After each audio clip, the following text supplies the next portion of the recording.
الحمد لله الحمد لله نحمده ونستعينه ونستغفره ونؤمن به ونتوكل عليه ونعوذ بالله من شرور أنفسنا ومن سيئات أعمالنا من يهده الله فلا مضل له ومن يضلله فلا هادي له ونشهد أن لا إله إلا الله وحده لا شريك له ونشهد أن سيدنا ومولانا وحبيبنا محمدا عبده ورسوله الحمد لله وكفى والصلاة والسلام على رسوله المصطفى وعلى عباده الذين ارتضى ومن بهداهم اهتدى وبآثار أهل المدينة اكتفى أعوذ بالله من الشيطان الرجيم بسم الله الرحمن الرحيم كلا والقمر والليل إذ أدبر والصبح إذا أسفر إنها لإحدى الكبر نذيرا للبشر لمن شاء منكم أن يتقدم أو يتأخر كل نفس بما كسبت رهينة إلا أصحاب اليمين في جنات يتساءلون عن المجرمين ما سلككم في سقر قالوا لم نك من المصلين ولم نك نطعم المسكين وكنا نخوض مع الخائضين وكنا نكذب بيوم الدين حتى أتانا اليقين فما تنفعهم شفاعة الشافعين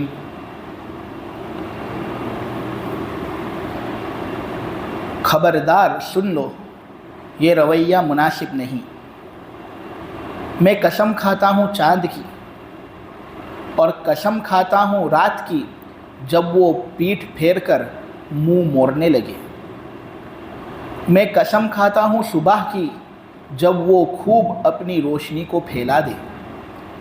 یقین جانو یہ دوزخ بھیانک چیزوں میں سے ایک بھیانک چیز ہے۔ تمام انسانوں کو یہ خبردار کرنے والی ہے، یعنی تم میں سے ہر اس شخص کو یہ خبردار کرنے والی ہے جو آگے بڑھنا چاہے یا پیچھے ہٹنا چاہے۔ دیکھو ہر شخص اپنے ہی کیے ہوئے کرتوت کی وجہ سے گروی رکھا ہوا ہے۔ ہاں، دائیں ہاتھ والوں کا معاملہ اس سے کچھ الگ ہے۔ وہ تو باغوں کے اندر ہوں گے، ایک دوسرے سے مجرموں کے بارے میں پوچھ رہے ہوں گے کہ کس چیز نے تم کو دوزخ کے اندر داخل کر دیا۔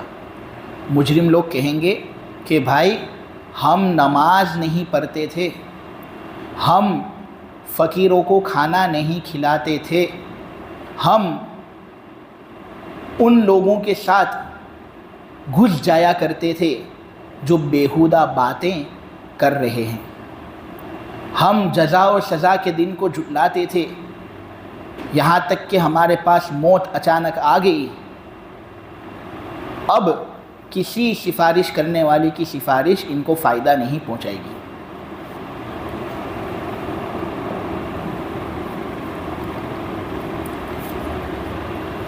کچھ لوگ اللہ تبارک و تعالیٰ کے کلام کو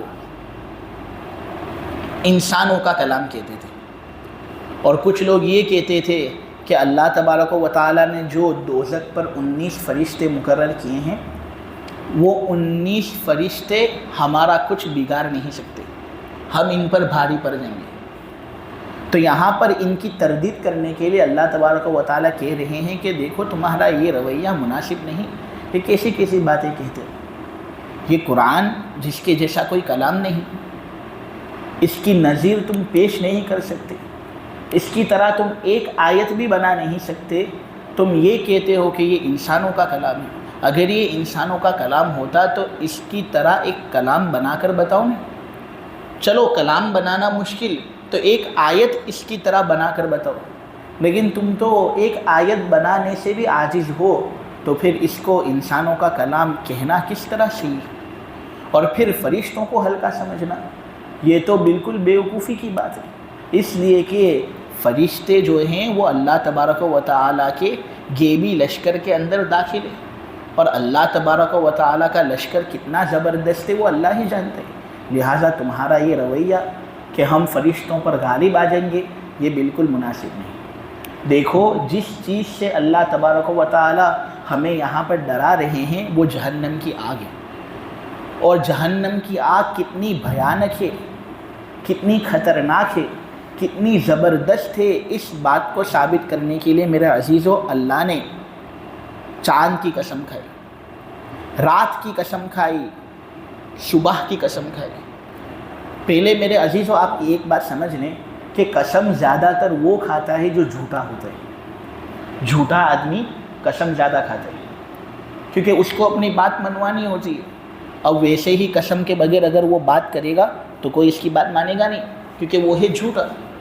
تو وہ قسمیں کھاتا ہے اور قسمیں کھا کھا کر اپنی باتوں کو لوگوں کے سامنے ثابت کرتا ہے. اللہ تبارک و تعالیٰ تو جھوٹ سے بالکل پاک اور صاف ہے. اللہ تبارک و تعالیٰ کی ذات سراپا سچ ہے. ایک ذرہ بھی جھوٹ اللہ تبارک و تعالیٰ کی ذات سے نکلتا نہیں. اللہ کی ذات اتنی سچ ہے تو اللہ کیوں قسم کھا رہے ہیں؟ اور اگر ہم قرآن کے اندر دیکھیں تو بارہا اللہ تبارک و تعالیٰ نے چیزوں کی قسم کھائی ہے، اپنی مخلوقات کی قسم کھائی ہے، کبھی خود اپنی ذات کی قسم کھائی ہے.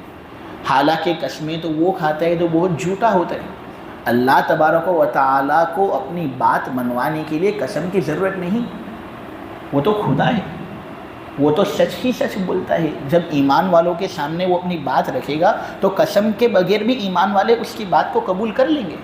تو پھر اللہ نے قسم کیوں کھائی؟ تو میرے عزیزو ایک مثال میں دوں.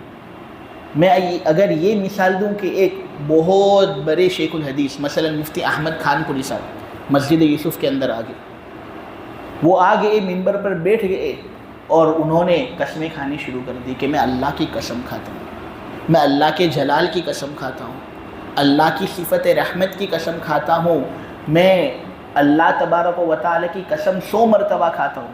تو پھر لوگ توجہ سے بات سنیں گے یا نہیں کہ اتنا بڑا آدمی تو کبھی جھوٹ شاید بولتا ہی نہ ہو، سچ ہی سچ بولتا ہو، وہ اتنی زیادہ قسمیں کھا رہا ہے تو کچھ نہ کچھ بات کے اندر دم ہوگا. تو اللہ تبارک و تعالیٰ کی ذات تو بہت اونچی ہے. مخلوق جتنی بھی اللہ کی عبادت کر لے، اللہ تو اللہ ہے، اللہ خالق ہے، وہ تو کبھی جھوٹ بول ہی نہیں سکتا. لیکن اس کے باوجود اپنی بات کو منوانے کے لیے، اور جہنم کتنی خطرناک ہے اس بات کو لوگوں کے سامنے پیش کرنے کے لیے اللہ نے قسم کھائی. تو آپ سمجھو کہ واقعتاً جہنم کتنی زیادہ خطرناک ہوگی کہ اللہ جو سچ ہی سچ بولتا ہے وہ بھی جہنم کی ہولناکی کو ہمارے سامنے ظاہر کرنے کے لیے قسم کھا رہا ہے چاند کی، قسم کھا رہے رات کی، اور قسم کھا رہے صبح کی. اس میں ہمارے لیے ایک سبق یہ ہے کہ ہم واقعتاً جہنم سے ڈریں جس طرح ڈرنے کا حق ہے. میرے عزیزو بے شک وہ بہت برا ٹھکانہ ہے. احادیث کے اندر جو جہنم کے بارے میں وعیدیں آتی ہے، آدمی اگر حقیقی نگاہ سے اس کو دیکھے اور حقیقی نگاہ سے اس کو سنے تو وہ سمجھ جائے گا کہ یہ کتنی خطرناک جگہ ہے. ترمذی اور ابن ماجہ کے اندر ایک حدیث ہے کہ جہنم کی آگ پہلے سے بہت زیادہ سخت تھی، پہلے سے بہت زیادہ سخت تھی، لیکن پھر اس کو 1000 سال تک جلایا گیا، بھڑکایا گیا. 1 سال 2 سال کی بات نہیں، 1000 سال تک اس کو بھڑکایا گیا. تو ہوا یہ کہ اس کے رنگ کے اندر ایک تبدیلی آئی اور وہ آگ بالکل سرخ کلر کی ہو گئی. پھر اس پر اکتفا نہیں ہوا اور 1000 سال تک اس کو جلایا گیا، بھڑکایا گیا اور جوش دیا گیا. تو پھر اس کے رنگ کے اندر تبدیلی آئی اور اس نے سفید رنگ اختیار کر لیا. ہاں، آگ ایسی جو سفید رنگ کی تھی. پھر اس کو 1000 سال تک دہکایا گیا، دھونکا گیا، بھڑکایا گیا. یعنی ٹوٹل 3000 سال تک اس کو بھڑکایا گیا تو پھر اس نے سیاہ رنگ اختیار کر لیا۔ وہ ایک ایسی آگ ہے جو سرخ کلر کی نہیں، وہ ایک ایسی آگ ہے جو زرد کلر کی نہیں، وہ ایک ایسی آگ ہے جو سیاہ کلر کی ہے، اس کی لپٹ کے اندر روشنی نہیں۔ آپ سمجھے کہ جب ہم سمندری سفر کرتے ہیں، یوٹیوب پر ویڈیوز دیکھتے ہیں، کشتی جب سمندر کے اندر رات کے وقت جاتی ہے، آگے اندھیرا، پیچھے اندھیرا، دائیں طرف اندھیرا، بائیں طرف اندھیرا، اوپر اندھیرا، نیچے اندھیرا، کتنا خوف لگتا ہے۔ آدمی فقط وہ ویڈیوز دیکھ لے تو کتنا خوف ایک آدمی کو محسوس ہوتا ہے، اس کا کچھ اندازہ اس کو آ جائے گا۔ تو جب سمندری سفر ہم کرتے ہیں اور سب جگہ اندھیرا ہوتا ہے تو ہم خوف کے اندر مبتلا ہو جاتے ہیں۔ اگر ہم کمرے کے اندر ہی بیٹھے ہونے اور پورا اندھیرا ہو تو ایک دن بھی ہم اس اندھیرے کے اندر رہ نہیں سکتے۔ میں یہ آپ لوگوں کے سامنے تجربہ شدہ بات بیان کرتا ہوں کہ ایک دن بھی ہم ایک ایسے کمرے کے اندر رہ نہیں سکتے جس میں چاروں طرف اندھیرا اندھیرا ہو، آدمی کو بے چینی لگتی۔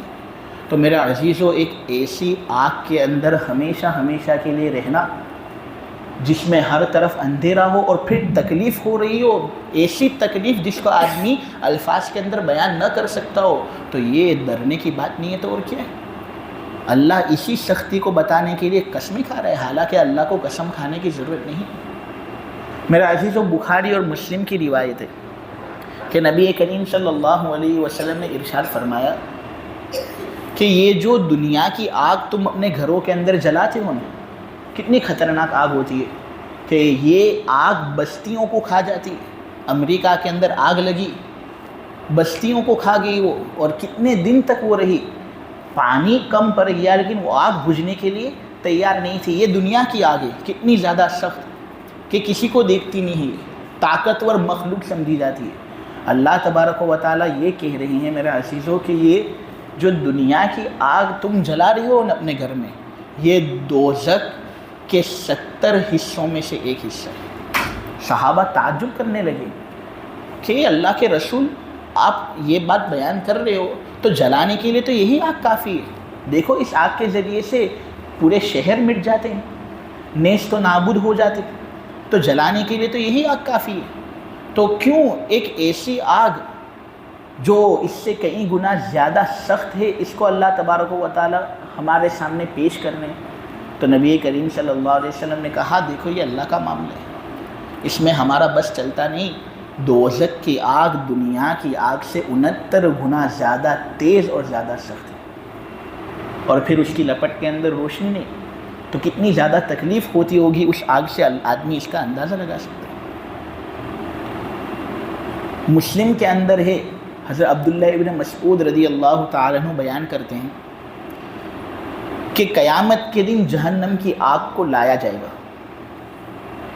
جب وہ دیکھے گی کہ اللہ تبارک و تعالیٰ کے نافرمان بندے یہاں ہیں، یہاں ہیں، یہاں ہیں، یہاں ہیں، تو تمام بندوں کو اپنے اندر داخل کرنے کے لیے یہ جوش مارے گی اور آواز نکالے گی اور دہارے گی۔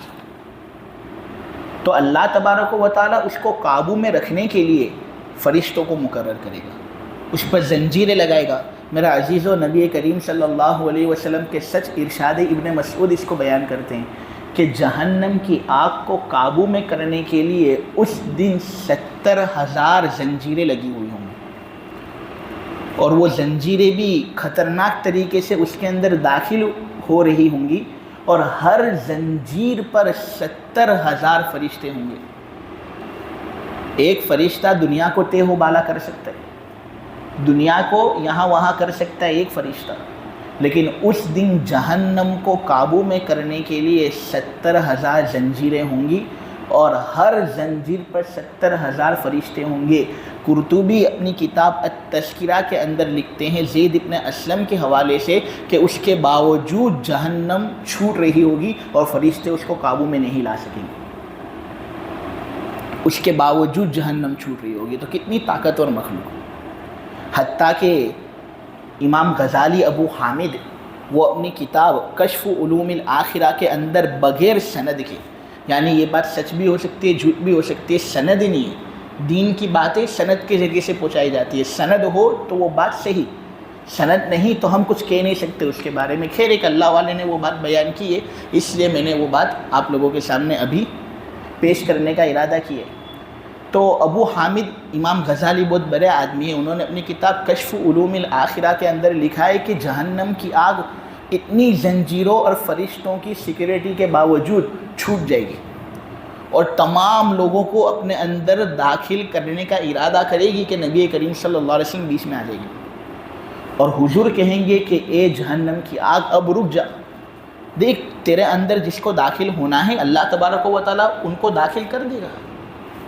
تجھے خود لوگوں کو اپنے اندر داخل کرنے کی ضرورت نہیں، تو اپنے ہوش کے اندر رہے. اس طرح لوگوں کو تو اپنے اندر خود بخود داخل مت کر، اس طرح حضور اس کو روکیں گے.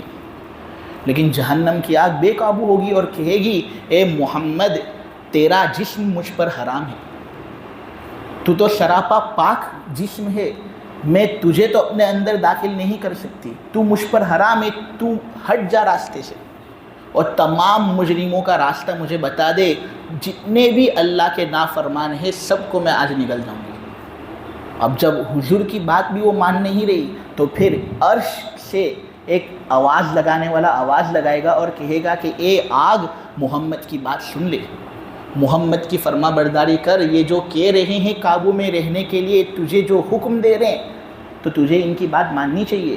تو پھر جہنم کچھ ٹھنڈی ہوگی اور عرش کا جو بایاں حصہ ہے وہاں پر آ کر چلی جائے گی. یہ جہنم کی آگ کی سختی میں نے آپ لوگوں کے سامنے بیان کی میرے عزیزوں. تو اسی سختی کو بتانے کے لیے اللہ تبارک و تعالیٰ قسمیں کھا رہے، حالانکہ اللہ کو قسم کھانے کی کوئی ضرورت نہیں. اس میں حکمت کیا میرا عزیزو؟ اس کے اندر حکمت یہ ہے کہ اللہ نے چاند کی قسم کھائے. اگر ہم چاند پر غور کرتے ہیں تو ہم دیکھتے ہیں کہ مہینے کے شروع کے اندر روز بروز وہ بڑھتا ہے. پہلی تاریخ بہت کم، دوسری تاریخ بڑھے گا، تیسری تاریخ، چوتھی تاریخ، پانچویں تاریخ، روز بروز یہ چاند بڑھتا جاتا ہے. پھر جب آدھا مہینہ ہو جاتا ہے تو پھر یہ گھٹنا شروع کرتا ہے، حتیٰ کہ یہ روز بروز گھٹتا جاتا ہے، گھٹتا جاتا ہے، گھٹتا جاتا ہے، حتیٰ کہ مہینے کے آخر میں یہ اتنا پتلا اور باریک ہو جاتا ہے کہ لوگوں کو دکھائی بھی نہیں دیتا. یہ چاند کی سسٹم میں نے آپ لوگوں کے سامنے بیان کی.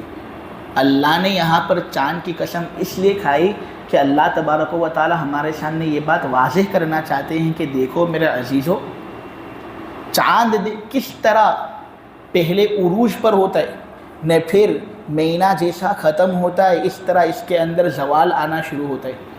تمہاری طاقت بھی کچھ اسی طرح ہے. آج تمہاری جان کے اندر جان ہے، تمہاری طاقت کے اندر طاقت ہے. آج تمہارا جسم لائق دید ہے، تم اس کا دیدار بھی کرو تو خوش ہو جاؤ گے. لیکن ایک زمانہ ایسا آئے گا کہ زمانہ جتنا زیادہ گزرتا جائے گا تمہارا جسم بھی ڈھلنا شروع کرے گا. تمہارے جسم کے اندر بھی کمزوریاں آئیں گی، کچھ سفید بال تمہارے چہرے پر بھی ہوں گے. وہ سفید بال جو تم بزرگوں کے چہروں پر دیکھا کرتے تھے وہ سفید بال تمہارے چہروں کی زینت بھی بنیں گی. میں ایک زمانہ ایسا آئے گا کہ کمر کے اندر درد، گھٹنوں کے اندر درد اور پہلوؤں کے اندر درد شروع ہو جائے گا. اللہ یہاں پر یہ کہنا چاہ رہے ہیں کہ دیکھو جس طرح چاند ایک دن عروج پر ہوتا ہے تو دوسرے دن زوال پر ہوتا ہے، اسی طرح تمہاری طاقت اگرچہ آج عروج پر ہے، ایک دن اس کو ختم ہونا ہے اور ایک دن تمہیں بھی منو مٹی کے نیچے دفن ہونا ہے. اس لیے آخرت کے دن کے لیے کچھ تیاری کر لو، جہنم کا خوف کچھ اپنے دل کے اندر بنا لو، سجا لو. جو آدمی ڈرے گا وہ آدمی عافیت کے اندر رہے گا، جو نہیں ڈرے گا اللہ تبارک و تعالی واقعتاً اس کو ایک ایسے عذاب کے اندر مبتلا کرے گا جو اس کو بالکل نیست اور نابود کر کے رکھ دے گا. تو یہ چاند کی قسم کھانے کے اندر حکمت ہے جس کو مفتی تقی عثمانی صاحب نے بیان کیا. پھر اللہ نے قسم کھائی رات کی. اب رات کے کون سے وقت کی اللہ قسم کھا رہے ہیں؟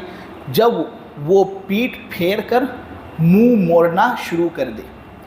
وہ کب ہوتا ہے؟ یعنی رات کا آخری حصہ جب ہوتا ہے نا، جب رات ختم ہونے کی بالکل تیاری ہوتی ہے اور صبح کی روشنی کے کچھ اثرات دنیا پر ظاہر ہونا شروع ہوتے ہیں، اس وقت کی اللہ قسم کھا رہے ہیں. پھر اللہ قسم کھا رہے ہیں صبح کی جب وہ روشن ہو جائے. اللہ تبارک و تعالی رات اور دن کی قسم اس لیے کھا رہے ہیں کہ اللہ تبارک و تعالی ہمیں یہ کہنا چاہ رہے ہیں کہ دیکھو جس طرح رات کے اندر اندھیرا ہوتا ہے لیکن وہ اندھیرا تھوڑی دیر کے لیے ہوتا ہے، صبح کی روشنی نکلتی ہے اور وہ اس اندھیرے کو ختم کر کے رکھ دیتی ہے اور اتنا زیادہ اجالا ہو جاتا ہے کہ یہ کہنا بھی مشکل ہو جاتا ہے کہ کبھی یہاں پر رات تھی۔ اسی طرح میرے عزیزو، آج تم دنیا کے اندر ہو، تم کو جنت دکھائی نہیں دیتی، تمہیں جہنم دکھائی نہیں دیتی، تمہیں فرشتے دکھائی نہیں دیتے، قبر کے اندر کیا ہو رہا ہے تمہیں دکھائی نہیں دیتا، اللہ تبارک و تعالیٰ کیسا ہے، اس کی شکل و صورت کیسی ہے وہ تمہیں نظر نہیں آتی۔ ابھی تم اندھیرے میں ہو، لیکن ایک دن یہ اندھیرا ختم ہوگا اور اس کے بعد پھر قیامت کا دن آئے گا نہیں، تو صبح جس طرح تمام چیزوں کو روشن کر کے رکھ دیتا ہے، اسی طرح قیامت کا دن حق کو اس کی پوری تابانی کے ساتھ تمہارے سامنے کھول دے گا، اور تب تم دیکھو گے کہ فرشتے سامنے، جنت سامنے ہے، جہنم سامنے، اللہ تبارک و تعالیٰ سامنے ہے۔ یہ تو وہ چیزیں تھیں جس کو میں دنیا کے اندر جھٹلایا کرتا تھا، یہ تو وہ چیزیں تھیں جو ہمارے علماء ہمارے سامنے بیان کرتے تھے، لیکن ہم تو اس کو صرف نظر کرتے تھے۔ ہاں، جب وہ تمام چیزیں سامنے ہوں گی تو پھر آدمی پچھتائے گا اور یہ کہے گا اے کاش دنیا کے اندر میں واپس لوٹ جاؤں اور کچھ نیک کام کر کے آ سکوں واپس، لیکن اللہ تبارک و تعالیٰ کہے گا کلا، جو وقت دیا تھا، اتنی لمبی عمر میں نے دی تھی تمہیں، 60-70 سال کیا کم ہوتے، اتنی لمبی مدت میں نے تم کو دی تھی، تم ایک گھڑی بھی مجھے ڈھونڈ لیتے، میرا نام لے لیتے، کلمہ پڑھ لیتے، میں تم کو اس دن کی سختیوں سے بچا لیتا، لیکن اتنی لمبی زندگی دینے کے بعد بھی تم میری طرف نہ آئے، تو کیا گارنٹی کہ میں تم کو واپس دنیا کے اندر بھیجوں تو تم واپس میری فرما برداری کرو؟ اس کی کوئی گارنٹی نہیں ہے، تم نافرمانی واپس کرو گے۔ وَلَوْ رُدُّوا لَعَادُوا لِمَا نُهُوا، اگر ان کو واپس لوٹا دیا جائے تو وہ واپس وہی کام کرے گے جن سے ان کو روکا گیا۔ یقیناً یہ لوگ بڑے جھوٹے ہیں۔ تو اللہ تبارک و تعالیٰ نے ان چیزوں کی قسم اسی لیے کھائی کہ اللہ تبارک و تعالیٰ یہ چند حقائق ہمارے سامنے کھولنا چاہتا تھا، اور پھر ان قسموں کو کھانے کے بعد اللہ یہ کہتے ہیں کہ دیکھو یہ جہنم بڑی بھیانک چیز ہے، بڑی باتوں میں سے ایک بات ہے، اس کو چھوٹا اور حقیر مت سمجھو، یہ تمام انسانوں کو خبردار کرنے والی ہے، ڈرانے والی ہے، اور یہ کہنے والی ہے کہ دیکھو مجھ سے بچ جاؤ، اسی میں عافیت ہے۔ تم میں سے ہر اس شخص کو ڈرانے والی ہے جو آگے بڑھنا چاہے، جو پیچھے ہٹنا چاہے، آگے بڑھنا چاہے، پیچھے ہٹنا چاہے۔ اس سے کیا مطلب؟ مفسرین کہتے ہیں بھلائی کے سلسلے میں آگے بڑھنا چاہے، بھلائی کے سلسلے میں پیچھے ہٹنا چاہے، یعنی وہ لوگ جو نیکی کرنا چاہے، وہ لوگ جو نیکی نہ کرنا چاہے، دونوں کے لیے یہ جہنم ایک وارننگ اپنی طرف سے دے رہی ہے کہ دیکھو ابھی تمہارا داخلہ میرے اندر ہوا نہیں، بچ جاؤ مجھ سے، اسی میں عافیت ہے۔ ایک مرتبہ داخلہ ہو جائے گا تو پھر اس صورت میں وہاں سے نکلنا بہت مشکل۔ اللہ تبارک و تعالیٰ آگے کہتے ہیں میرے عزیزوں کہ ہر نفس کو اپنے کیے ہوئے کرتوت کی وجہ سے گروی رکھا گیا ہے۔ آدمی کسی کے پاس سے قرض لیتا ہے، اس قرض کی توثیق کے لیے وہ کچھ سامان رکھتا ہے اس کے پاس گروی، قرض خواہ اس سامان کو لے لیتا ہے، خواہ وہ گاڑی ہو، موٹر سائیکل ہو، فون ہو، اپارٹمنٹ کی چابی ہو، جو بھی ہو وہ گروی رکھ لیتا ہے اس کو، اور کہتا ہے مقروض سے کہ دیکھ 1 مہینے کے اندر میرا قرض دے دینا، دے دو گے تو میں یہ تمہارا سامان عافیت کے ساتھ تم کو واپس دے دوں گا، لیکن اگر 1 مہینے کے اندر تم نے میرا قرض ادا نہیں کیا تو یہ جو سامان تم مجھے گروی دے رہے ہو نا، اس کو بیچ دوں گا اور اپنے قرض کی قیمت حاصل کر لوں گا۔ تو یہ آدمی گروی رکھتا ہے کسی چیز کو اپنی قرض کی توثیق کرانے کے لیے۔ سمجھ میں آتی ہے بات؟ تو یہاں پر اللہ کہہ رہے ہیں کہ یہاں پر سامان کی بات نہیں ہے، یہاں پر جانوں کی بات چلتی ہے۔ اللہ تمہارا مالک حقیقی ہے، اللہ تمہارا خالق ہے۔ تمام لوگوں کی جان، خصوصاً کافروں کی جان، اللہ نے اپنے پاس گروی رکھ لی ہے۔ اللہ تبارک و تعالیٰ تمام لوگوں سے کہتے ہیں کہ دیکھو ایمان قبول کر لو، اعمال صالحہ کی پابندی کرو، نماز قائم کرو، مسکینوں کو کھانا کھلاؤ، بیہودہ باتوں سے اپنے آپ کو بچاؤ، لغویات سے اپنے آپ کو بچاؤ، تو میں تمہاری جان چھوڑ دوں گا، تم آزاد، تمہاری جان آزاد۔ لیکن اگر تم نے گناہ کیے، اگر تم نے کفر کیا، میرے وجود ہی کا اگر تم انکار کرو گے تو اس صورت میں تمہاری جان میرے حوالے ہے، میں نے اس کو گروی رکھا ہے، میں اس کو جہنم کے اندر داخل کر دوں گا جب میں چاہوں گا تو یہاں پر اس آیت میں اللہ یہ بات کہنا چاہ رہے ہیں۔ بات سمجھ میں آئی؟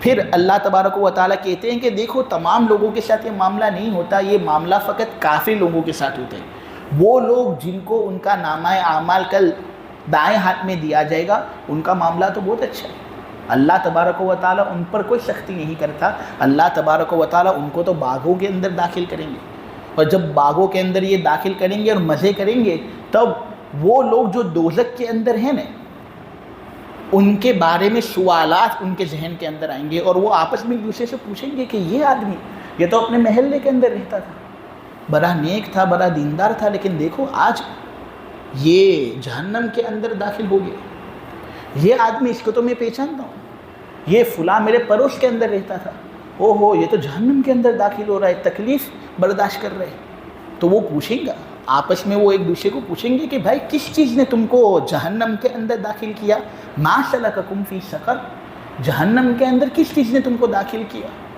تو پھر وہ کہیں گے ارے بھائی ہم نماز نہیں پڑھتے تھے، یا تو سرے سے ہم نماز نہیں پڑھتے تھے، یا نماز کو جس طرح پڑھنے کا حق ہے اس طرح ہم نہیں پڑھتے تھے، اس کے اندر کوتاہی کرتے تھے۔ حالانکہ ہم دیکھیں کہ نماز کے اندر تو فائدہ ہی فائدہ، اگر آدمی نماز پڑھتا ہے تو ایک طبی فائدہ میں آپ لوگوں کو بتاؤں، اس کا جو ہاضمہ ہے نا اس کے اندر قوت آتی ہے، نماز پڑھنے سے جو ہاضمہ ہوتا ہے نا اس کے اندر قوت آتی ہے، چیزیں آسانی سے ڈائجسٹ ہو جاتی ہے، یہ نماز کا ایک طبی فائدہ۔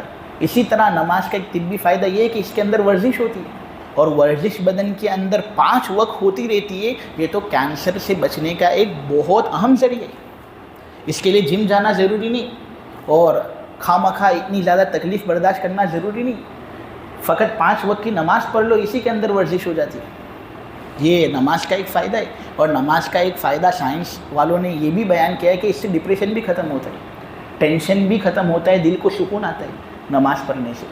یہ نماز کے فقط طبی فائدے ہیں، یہ تو اصل ہے بھی نہیں، اصل تو اس کا فائدہ روح والا فائدہ ہے کہ اللہ راضی ہوتا ہے۔ لیکن دیکھو اللہ تبارک و تعالیٰ کی رحمت بھی کیسی زبردست کہ اللہ کی ایک عبادت ہم ادا کرتے ہیں، اس میں ہمارے جسم کو بھی فائدے ہوتے ہیں، اور یہ تو وہ فائدے تھے جو ہمیں معلوم تھے، ہم نے آپ لوگوں کے سامنے بیان کر دیے، معلوم نہیں کتنے اور فائدے ہوں گے اس نماز پڑھنے کے بارے میں۔ اور نماز سے پہلے جو وضو ہوتا ہے نا اس کے بھی بہت سے فائدے ہیں۔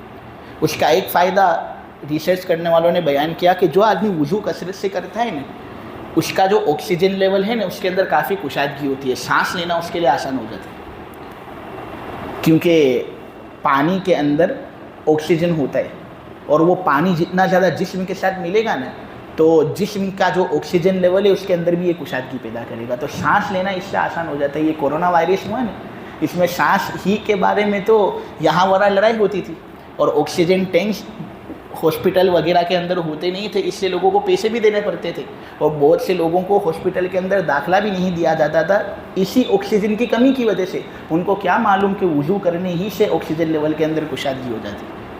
جو لوگ بلڈ پریشر کے مریض ہوتے ہیں ان کو کہو وضو زیادہ کرے، وضو کرنے سے بلڈ پریشر بھی بالکل اعتدال میں رہتا ہے، اور اس کے اندر بھی کافی برودت و سکون آتا ہے، اور پھر وضو کرنے سے صفائی ہوتی ہے، اور جو آدمی اپنے جسم کو جتنا زیادہ پاک صاف رکھے گا لوگ اس سے ملنا پسند کریں گے، لوگ اس سے محبت کریں گے۔ میلا کچیلا اگر کوئی آدمی رہتا ہے تو کیا لوگ اس سے ملنا پسند کریں گے؟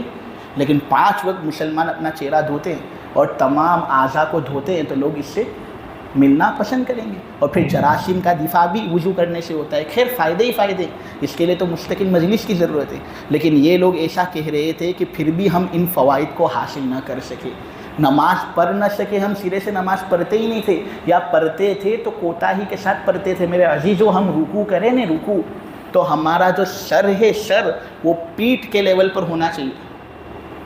نبی کریم صلی اللہ علیہ وسلم نے ایسا نہ کرنے والوں کے لیے بڑے سخت الفاظ استعمال کیے، حضور نے کہے ہیں تو مجھے کہنا پڑے گا، لیکن کوئی خراب نہ لگائے، حضور ہمارا بھلا چاہتے ہیں۔ حضور نے یہ بات کہی کہ دیکھو گردنیں بہت زیادہ نیچی مت کرو رکوع میں، رکوع کرتے وقت اپنی گردنیں بہت زیادہ نیچی مت کرو، بالکل گدھے کی طرح، ورنہ تمہارے اور گدھے کے اندر کوئی فرق نہیں رہے گا۔ اسی طرح نبی کریم صلی اللہ علیہ وسلم نے کہا کہ دیکھو سجدہ جب کرو نا تو اپنی کلائیوں کو زمین پر مت رکھو، بالکل کتے کی طرح۔ کتا جب زمین پر بیٹھتا ہے تو اپنی کلائی نیچے پھیلا دیتا ہے، تم اس طرح سجدہ مت کرو، اپنی کوہنیوں کو کشادہ رکھو۔ ہاں صف کے اندر ہو تو کسی کو تکلیف نہیں دینی، لیکن اس طرح اوپر رکھو کہ کسی کو تکلیف نہ ہو، اس کا حکم حضور دے رہے۔ اسی طرح حضور نے کہا کہ جب نماز پڑھو تو بالکل اعتدال کے ساتھ، سنجیدگی اور وقار کے ساتھ نماز پڑھو۔ اتنی تیزی کے ساتھ نماز پڑھ رہے ہو کہ رکوع بھی فٹافٹ، سجدہ بھی فٹافٹ، تو یہ تو بالکل مرغی کی طرح ٹھونگے مارنا ہوا۔ حضور نے یہ بات کہی ہے۔ حضور نے کہا کہ سجدہ اور رکوع جب تم کرو نا تو بالکل مرغی کی طرح ٹھونگے مت مارو، تم مرغی کے سامنے اناج رکھ دو، وہ دیکھو اناج کس طرح کھاتے ہے، اس طرح ٹھونگے مارتے ہے۔ تو اس طرح ہمیں نماز نہیں ادا کرنی۔ دیکھو نبی کریم صلی اللہ علیہ وسلم کیوں جانوروں کے ساتھ ہمیں تشبیہ دے رہے ہیں۔ حضور ہماری تذلیل کرنا نہیں چاہتے، حضور دراصل ہمیں خطرناک وبال سے بچانا چاہتے ہیں، کیونکہ جانور کی طرح اگر ہم کوئی حرکت کریں گے تو ایک نفرت پیدا ہوگی نا، اس نفرت کی وجہ سے یہ لوگ یہ نہیں کریں گے، تو کیوں میں ان کو ایسی چیز سے نہ روکوں۔ تو اس لیے نبی کریم صلی اللہ علیہ وسلم نے اتنے خطرناک الفاظ کوتاہی کرنے والوں کے لیے کہیں۔ پھر ان سے پوچھا جائے گا کہ بھائی جہنم کے اندر تم کیوں؟ تو وہ کہیں گے کہ ہم مسکینوں کو کھانا نہیں کھلاتے تھے۔ میرا عزیزو، ہمارا جگر وسیع ہونا چاہیے، خصوصاً رمضان کے اندر۔ نبی کریم صلی اللہ علیہ وسلم کے بارے میں کہا جاتا ہے کہ رمضان کے اندر حضور ایک بہتی ہوا کی طرح مال خرچ کرتے تھے۔ چلتی ہوئی ہوا کتنی زیادہ سخی ہوتی، اس طرح نبی کریم صلی اللہ علیہ وسلم پیسے خرچ کرتے تھے۔ تو ہمارا بھی جگر بہت زیادہ وسیع ہونا چاہیے، اتنا زیادہ وسیع ہونا چاہیے کہ کوئی بھی مانگنے والا ہمارے سامنے آئے تو ہم کوئی نہ کوئی رقم تو اس کو دے دیں، کسی کو بھی خالی ہاتھ نہ لوٹائیں۔ اس لیے کہ وہ لوگ جو زکوٰۃ تک بھی ادا نہیں کرتے وہ اللہ تبارک و تعالیٰ کی نگاہ کے اندر حقیر سمجھے جاتے ہیں، اور اللہ تبارک و تعالیٰ ایسے لوگوں کی پکڑ کرے گا۔ اور پھر آخر میں یہ بات کہی کہ دیکھو ہم بیہودہ باتیں کرنے والوں کے ساتھ گھس جایا کرتے تھے، ہم بھی بیہودہ باتیں کرتے تھے، لغویات کے اندر اپنا وقت گزارتے تھے اور جزا اور سزا کے دن کو جھٹلاتے تھے، یہاں تک کہ ہماری موت آ گئی۔ اب ان کا معاملہ ایسا ہو گیا کہ کوئی آدمی جتنی بھی ان کی سفارش کرے گا، ان کی سفارش کبھی بھی قبول ہو نہیں سکتی۔ اب سفارش کرنے والا اگر قیامت کے دن سفارش کرے گا تو بہت سے ایسے سفارش کرنے والے لوگ ہیں، اور احادیث کے اندر ان کا ثبوت ہے کہ اگر وہ سفارش کریں گے نا، مثلاً حفاظ، تو وہ جن کے لیے سفارش کر رہے ہیں ان کی سفارش قبول ہوگی۔ تو یہاں پر تو یہ بات کہی جا رہی ہے کہ سفارش کرنے والوں کی سفارش ان کو فائدہ نہیں پہنچائے گی، تو اس سے مراد کافر لوگ ہیں، کہ کافر لوگ جب کفر پر مر جائیں گے اور ان کا خاتمہ کفر پر ہو گیا تو اب جہنم ان کے لیے ایک دائمی مستقر اور ٹھکانہ ہو گیا۔ اب ان کافر لوگوں کے لیے کوئی سفارش کرے گا نہیں تو ان کی سفارش قبول نہیں ہوگی۔ ہاں ایمان والے جو ہیں اگر وہ گناہ کرتے ہیں اور جہنم کے اندر ان کا داخلہ ہوتا ہے، تو اگر کوئی نیک رشتہ دار ان کا ہوتا ہے یا کوئی تعلق والا نیک ہوتا ہے تو اگر وہ ان کے لیے سفارش کرے گا تو اس کے حق میں سفارش قبول ہوگی، لیکن کافر لوگوں کے لیے سفارش قبول نہیں ہوگی۔ فما تنفعهم شفاعت الشافعین تک بحمد اللہ تفسیر ہوگی، اب اس کے آگے سے انشاءاللہ تفسیر ہوگی۔ سبحانک اللہم و بحمدک و تبارک اسمک و تعالی جدک و لا الہ غیرک یا رب صلی وسلم دائما ابدا علی حبیبک خیر الخلق کلہم۔ اللہم صلی علی سیدنا مولانا محمد النبی الامی وعلی آلہ وسلم تسلیما۔ اللہ لا الہ الا هو الحی القیوم معنت الوجوہ للحی القیوم۔ اے اللہ ہمارے گناہوں کو معاف فرما، مولا ہماری خطاؤں سے درگزر فرما۔ اے اللہ بے شک ہم بڑے گنہگار ہیں۔ اے اللہ دن اور رات کی کوئی گھڑی ہم نے ایسی نہیں چھوڑی جس میں مولا کریم ہم نے تیری نافرمانی نہ کی ہو۔ اے اللہ ہم نے ہر وقت میں ہر ساعت کے اندر تیری نافرمانی کی ہے، بے شک مولا کریم ہم بڑے مجرم ہیں۔ اے اللہ ہم بھی نماز اہتمام سے نہیں پڑھتے، جس طرح نماز پڑھنے کا حق ہے اس طرح ہم نماز ادا نہیں کرتے۔ فقیر تم مولا کریم کتنے سب ہیں۔ اے اللہ بخیلی کے اندر ہم مبتلا ہو جاتے ہیں۔ اے اللہ ہم کتنے سب فقیروں کو کھانا نہیں کھلاتے۔ مولا کریم لغویات کے اندر ہمارا دل ملوث رہتا ہے، مولا کریم تو ہم پر رحم والا معاملہ فرما، اے اللہ تو ہمیں معاف فرما، مولا ہماری سیئات کو حسنات سے مبدل فرما دے، تو تیری مرضیات پر ہمیں زیادہ سے زیادہ چلا کر تیری نامرضیات سے ہماری پوری پوری حفاظت فرما۔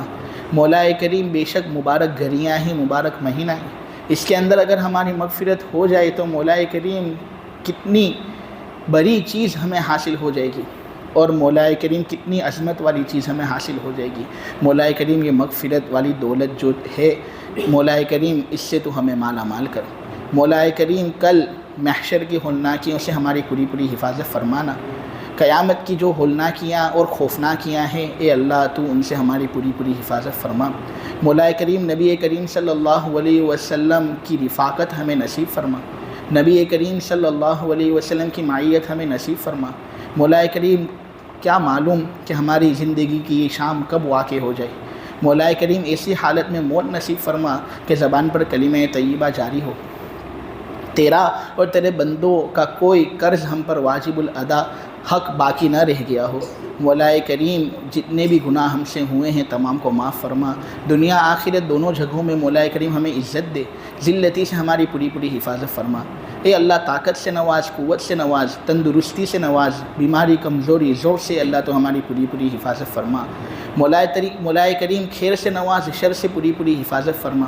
اے اللہ سکھ سے نواز، دکھ سے پوری پوری حفاظت فرما، ہر طرح کی تیری رضامندی سے ہمیں نواز، تیری ناراضگی سے اے اللہ تو ہماری پوری پوری حفاظت فرما، اور سکھ سے نواز، دکھ سے پوری پوری حفاظت فرما۔ اے اللہ جو اہل فلسطین اور اہل غزہ ہیں اے اللہ ان کی مدد فرما، اے اللہ تو ان کی غیبی نصرت فرما۔ مولا کریم جو ظالم لوگ ان کو مٹانا چاہتے ہیں اور ان پر ظلم کرنا چاہتے ہیں اے اللہ ان کی طاقتوں کو تو سلب کر لے، مولا کریم ان کو تو مسلوب کر دے، اور اے اللہ اہل فلسطین اور اہل غزہ کو، اسی طرح اہل سودان کو مولا کریم غالب فرما۔ اے اللہ سودان والوں کو کھانے کی سخت ضرورت ہے، مولا کریم ان کے پاس کھانا پینا نہیں جبکہ ہمارے دسترخوان سجے ہوئے رہتے ہیں، اے اللہ ان کا دسترخوان بھی بھر دے، آخرکار یہ بھی تو تیری مخلوق ہی ہیں، مولا کریم ان کا دسترخوان بھی بھر دے، اور کھانے کی چیزیں اسباب خرد و نوش سے مولا کریم ان کو مالا مال فرما۔ وصلی اللہ تعالی علی خیر خلقہ محمد وعلی آلہ وصحبہ اجمعین برحمتک یا ارحم الراحمین۔